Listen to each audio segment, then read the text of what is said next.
an hour. Half an half hour. Half hour. She walked half hour at the seaside. Okay. Okay. Okay, tapos na. Walking.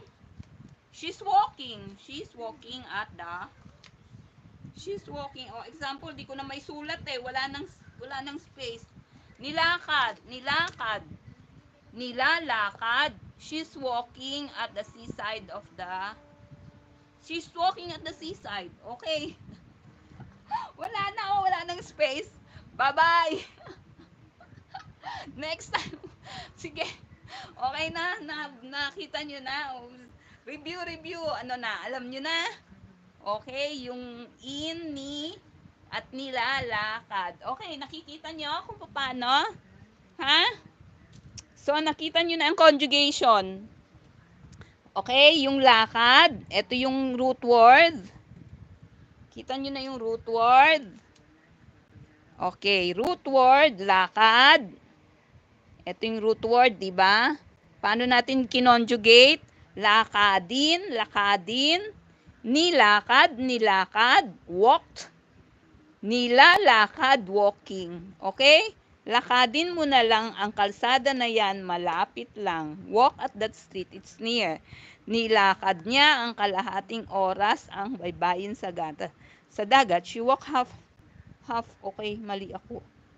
Burahin, half hour at the seaside. Okay, basta.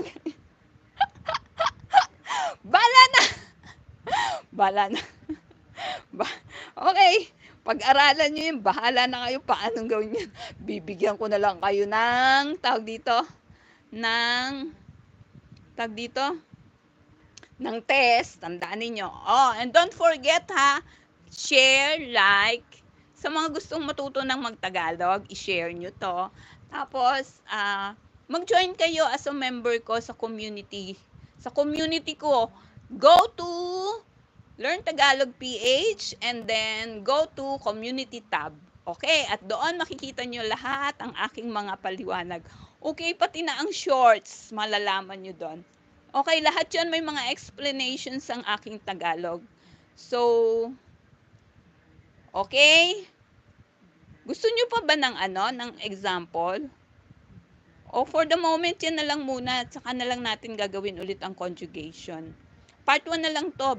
Susunod, bibigyan ko pa kayo ulit ng mga iba-ibang conjugation. At saka, ko ha, remember, don't forget, mahalaga to.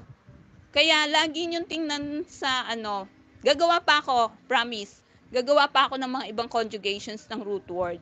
Promise ko yan sa inyo. Tag dito. Basta lagi, kasi importante to, kailangan nakafocus tayo dito. Ito ang pinaka-importanting sa Tagalog para malaman ninyo yung mga tenses. Kasi magugulo talaga kayo kung i-memorize nyo lang yung mga salitang Tagalog, no? Pero kung paano nyo siya ite-tense, past tense, future tense, present tense, ano pa ba? Ano pa ba yung mga tenses? Yon, dito nyo ito ang pakikinabangan nyo or dito nyo magagamit yon, yung tense, yung paggamit ng mga tenses ng past tense, present tense, future perfect, etc. etc. Okay, so anuhin nyo lang talaga, intindihin nyo lang. Okay, and don't forget, reminder ulit, tandaan nyo, punta kayo sa community tab ko ha. At Learn Tagalog PH, go to my community tab. Naruroon lahat. Even the links. Okay? Okay, bye-bye na. Paano ba to? Bye-bye. Ay. Okay na? Paano na ba? Bye-bye na ako. How? Ay. Ba't share? Ay. Ay. Ay.